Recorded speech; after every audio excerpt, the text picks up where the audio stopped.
ಇದು ಈಗ ನಾವು ಮಳೆಯಲ್ಲಿ ಓಡಾಡಿದಾಗ, ಕೆಸರು ನೀರಲ್ಲಿ ಓಡಾಡಿದಾಗ ನಿಮ್ಗೆಲ್ಲ ಕಾಲೆಲ್ಲ ನಂಜು ಮೆತ್ಕೊಳ್ತದೆ ಅಲ್ವಾ. ಸಿಟಿಯಲ್ಲಿದ್ದವರಿಗೆ ಮಳೆಗಾಲದಲ್ಲಿ ತುಂಬಾ ದೊಡ್ಡ ಪ್ರಾಬ್ಲಮ್ ಅದು. ಯಾಕಂದ್ರೆ ಪಚ್ಚೆ ನೀರೆಲ್ಲ ರೋಡಿಗೆ ಬಂದ್ಬಿಡ್ತದೆ. ಅದನ್ನ ಮೆಟ್ಟಿ ಓಡಾಡಿದಾಗ ಕಾಲೆಲ್ಲ ಬೆರಳುಗಳ ಸಂಧಿಯಲ್ಲೆಲ್ಲ ಇದಾಗ್ತದೆ ನೋಡಿ. ಹೌದು, ಅದನ್ನ ಕಡಿಮೆ ಮಾಡುವುದು ಇದು. ಇದಕ್ಕೆ ಯಾವಾಗಲೂ ಈ ಕಚ್ಮಿ ನಾಟ್ ಇದೆಯಲ್ಲ, ಇದು ಸಮೂಲ ಔಷಧ, ಅಂದ್ರೆ ಬೇರು ಸಹಿತ ಅಂತ. ಬರೀ ನೀರಲ್ಲಿ ಹಾಕಿ ಸ್ನಾನ ಮಾಡೋದ ಅಥವಾ ಹಚ್ಕೋಬಹುದು ಕಾಲಿಗೆ ಸಲ್ತಾಗ? ಅದನ್ನ ಹಚ್ಕೊಳ್ಳೋದು. ಈಗ ನಾನು ಸ್ನಾನಕ್ಕೆ ಯಾಕೆ ಹಾಕಿದ್ದೇನೆ ಅಂದ್ರೆ ನಮ್ಮ ಶರೀರದಲ್ಲಿ ಏನಾದ್ರೂ ನಂಜು ಇದೆ. ಈಗ ನಿಮಗೆ ಉದಾಹರಣೆಗೆ ಇದೆ, ಇದು ಬಂತು ಈ ಒಂದು ಹುಳ. ಈ ಹುಳ ಬಂದು ನಿಮ್ಗೆ ಹಿಂಗ್ ಕಡಿದ್ರೆ ಈಚಿಂಗ್ ಆಗ್ತದೆ. ನಮಗೆಲ್ಲ 10 ಕಡಿದ್ರು ಏನಾಗುದಿಲ್ಲ. ನಿಮ್ಗೆ ಅದು ರೂಢಿ ಇರುವುದಿಲ್ಲ ಅಲ್ಲ ನಿಮ್ ಜೀನ್ಸಿಗೆ. ಇದಕ್ಕೆ ಕಾಡುಬೆಂಡೆ ಅಂತ ಕರೀತಾರೆ. ಇದೆಲ್ಲ ಏನಂದ್ರೆ ಈ ಡ್ರೈ ಸ್ಕಿನ್ ಅನ್ನ ಕಡಿಮೆ ಮಾಡ್ಲಿಕ್ಕೆ ತುಂಬಾ ರೀತಿಯ ಇದಿದೆ ಪ್ರಕೃತಿಯಲ್ಲಿ. ಇಲ್ಲಿ ನೋಡಿ, ಇದಕ್ಕೆ ಕಾಡುಬೆಂಡೆ ಅಂತ ಕರೀತಾರೆ. ಅದನ್ನ ಹೆಂಗೆ ಡ್ರೈ ಸ್ಕಿನ್ ಮುಖಕ್ಕೆ ಹಚ್ಕೋಬಹುದಾ ಸರ್? ಈಗ ನೀವೆಲ್ಲ ಮಾಡೋದಾದ್ರೆ ನೀವು ಫೇಸ್ ಪ್ಯಾಕೇ ಮಾಡಬೇಕು. ಇದಕ್ಕೆ ನುರುಕಲ ಅಂತ ಕರೀತಾರೆ. ಅದು ತುಂಬಾ ತಂಪು ಆ ನುರುಕಲು. ಮತ್ತೆ ಇದು ನೋಡಿ, ಇದು ಬೂರುಗ ಅಂತ. ಇದೆಲ್ಲ ತುಂಬಾ ತಂಪು. ಇದು ಶರೀರಕ್ಕೆ ಬೇಸಿಗೆ ದಿನಗಳಲ್ಲಿ ತಂಪು ಬೇಕಲ್ಲ, ಹಾಗಾಗಿ. ಇದು ನೋಡಿ, ಇದು ಕ್ರಿಮಿನಾಶಕ ಗುಣ ಇರುವಂತಹದ್ದು. ತಗ್ಗಿ ಜಂತು ನಿವಾರಕ ಇದು. ಅದರ ಜೊತೆಯಲ್ಲಿ ಸಣ್ಣ ಕ್ರಿಮಿಗಳು ಆದಾಗ ಸಹಿತ ಹೊಟ್ಟೆಯಲ್ಲಿ ಇದು ನಿವಾರಣೆ ಮಾಡ್ತದೆ. ಇದು ಶರೀರದಲ್ಲಿ ಜಂತು ನಿವಾರಕ ಇದು. ಹೊಟ್ಟೆ ನೋವು ಆದಾಗ ಇದು ಎಲ್ಲಿ ತಿನ್ಬೇಕಂತ ನೋಡಿ. ಇದು ನೋಡಿ, ಇದು ಇದ್ರ ಹೆಸರೇ ಮಣ್ಣಿ ಅಂತ. ಇದು ಅಲ್ಸರ್ ಅನ್ನ ಕಡಿಮೆ ಮಾಡ್ತದೆ. ಹೌದಾ? ಇದು ನೋಡಿ, ಇದು ಬಹಳ ಅಮೂಲ್ಯವಾದದ್ದು. ಇದಕ್ಕೆ ಬೆಳೆಕೌರಿ ಅಂತ ಕರೀತಾರೆ. ಇದರಲ್ಲಿ 2 ರೀತಿ ಗಿಡ ಇರ್ತದೆ. ಕೆಂಪುದು ಬೇರೆ, ಬೆಳೆದು ಬೇರೆ. 1,00,000 ಗಿಡ ನಾವು ಕೆಂಪು ಹೂವನ್ನು ತೋರಿಸಬಹುದು. ಇದನ್ನ ಒಂದು ತೋರಿಸುವುದು ಅಷ್ಟು ಕಷ್ಟ. ಇದಕ್ಕೆ ತುಂಬಾ ಈ ಮುಳ್ಳಹಂದಿ, ಕಾಡು ಹಂದಿಗಳೆಲ್ಲ ಇದರ ರೂಟ್ಗಳನ್ನು ತಿಂದು ಬಿಡ್ತವೆ, ಹೆಗ್ಗಣ.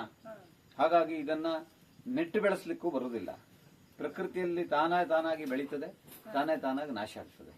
ಈಗ ಇದು ಎಂಡೇಂಜರ್ಡ್. ಇದು ಬೆಳೆಕೌರಿ ಅಂತ. ಇದು ಭೂಮಿಗೆ ತುಂಬಾ ಒಳ್ಳೇದು. ನೀವು ಫ್ರಾಕ್ಚರ್ ಆದಾಗ ಇದೇ ಸಾಕು.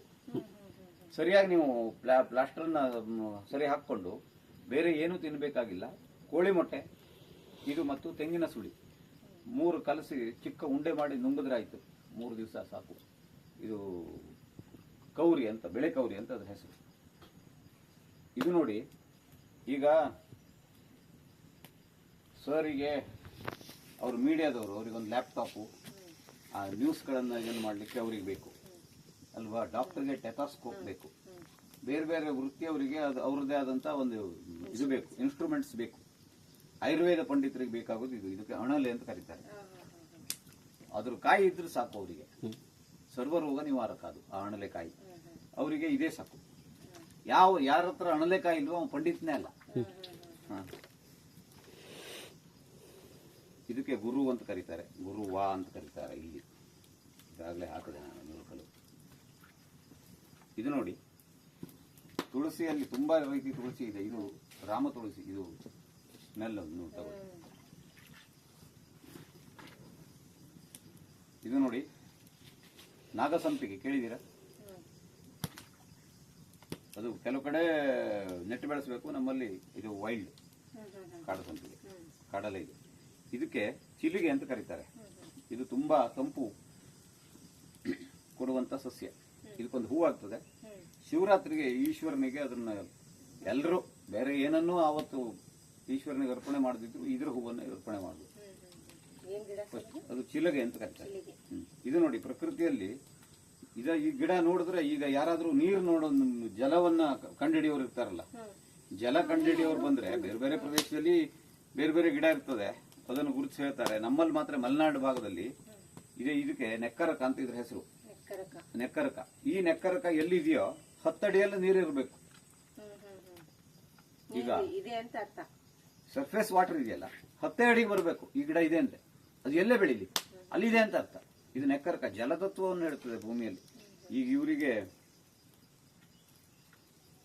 2 ಎಲೆ ಕೊಡ್ತೇನೆ ಅವರಿಗೆ, ಏನಿಲ್ಲ.